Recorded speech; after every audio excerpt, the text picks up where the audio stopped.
Alright, well today we're installing a modified LT2 intake manifold on my 2024 Silverado ZR2 6.2. In the last video, I showed how I modified the intake to fit. Today we're finally putting it on and seeing if it's worth it. Let's get started. Alright, to get started, you'll need a 7mm or a flat blade to remove the screw here. There's one right there on top of the throttle body. And there's a 13mm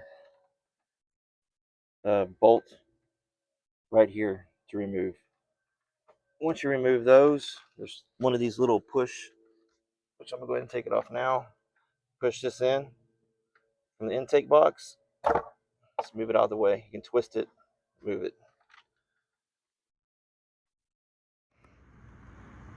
All right, so I lost audio on the other video that I made. So on the removal of this, as mentioned before, or I don't know how much is shown, you have these 10mm bolts here. You have 4 of these here, and it's probably almost easier for me to show you like this than it was still on the truck. So you have one there, one there, one there, and one in the back.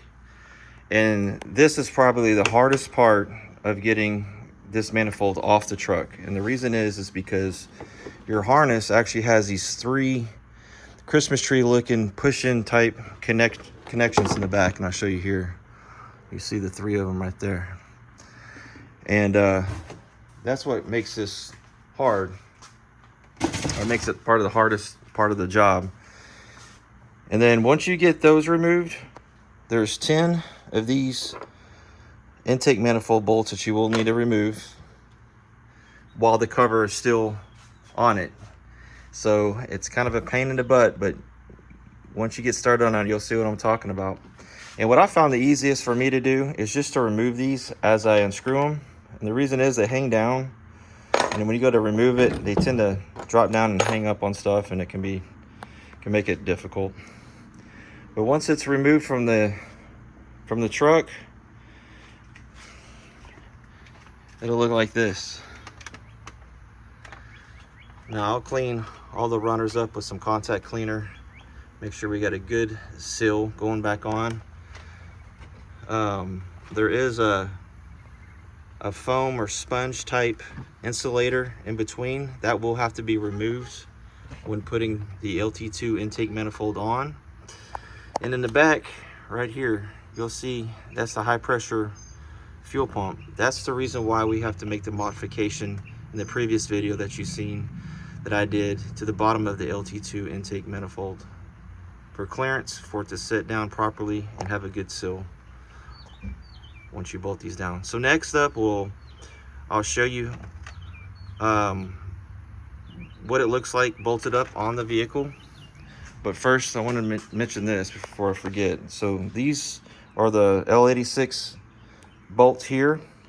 What you're going to have to get is longer ones for the LT2 manifold. You'll see right here, this whole block right here, this provision is a lot longer. So you will need to get longer bolts here. And you will need to get a longer map sensor harness.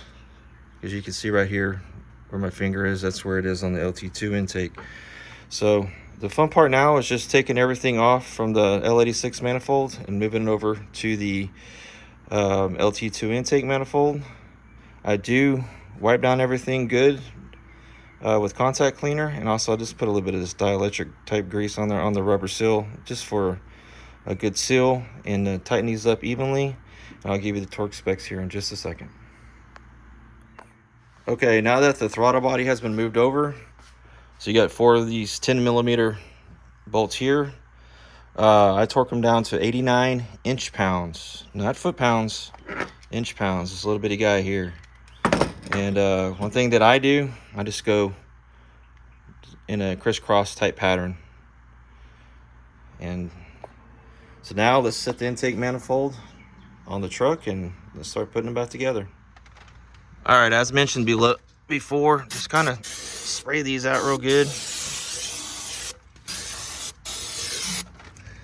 And then we'll wipe these down.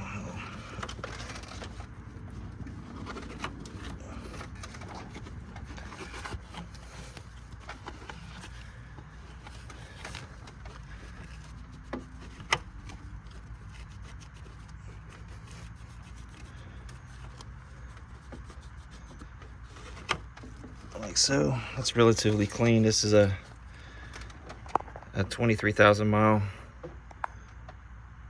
motor, and let's put the intake on. And there's how it looks with the extended cable for the map, extended harness. Now, one thing I didn't remember that I had on here before was I had this J&L catch can on here, which I had a Mighty Mouse on here when I had the P1X. That will be going on. It was mounted over here. So you will need to install a catch can or lengthen the hose here that goes to from the factory evap hose. You want to get a catch can for these anyway. Any LS or LT motors, put a catch can on it. These things get so contaminated with oil. I've taken off many intake manifolds with, you know, 50,000 miles or so on there, and it's just caked with oil. So yeah, so next we could put the Corvette cover plate back on here and put the factory style air box back on here, and let's do our first start. All right, so this might be a better representation before I put the air intake back on. This is why I did the modification to the intake for a Silverado. Now, you don't have to do all this on the Camaro or anything like that, but had it been pointing down, you would actually have to get a longer belt and a idler pulley right here, so to kind of drop the belt down and around so your intake would work. Now, I will be putting my SMB cold air intake back on, so it kind of goes up and does something weird like this, and it wouldn't have worked. I think if I wanted to keep the manifold not modified, I probably could by just getting a 45 and maybe just running a tube here. I didn't feel like messing with all that. Plus, this is what hot rodding's about, isn't it? Modifying. I don't always just buy everything. Sometimes I build it. So, anywho, this is what it looks like. Everything's buttoned up. Let's just put the air intake back on and let's fire it up. All right, so we're all put back together now. Kind of hides the Corvette manifold, intake manifold, but you can see it over there. I didn't want to have to put that ugly thing back on, but just for purposes of entertainment and curiosity, I do want to see if there's any gains in doing what I did. And anyway, let's fire this thing up.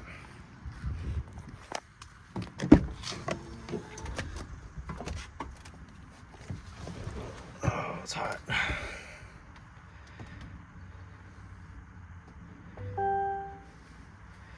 Oh, I don't have my key. Hang on. All right, let's try this again.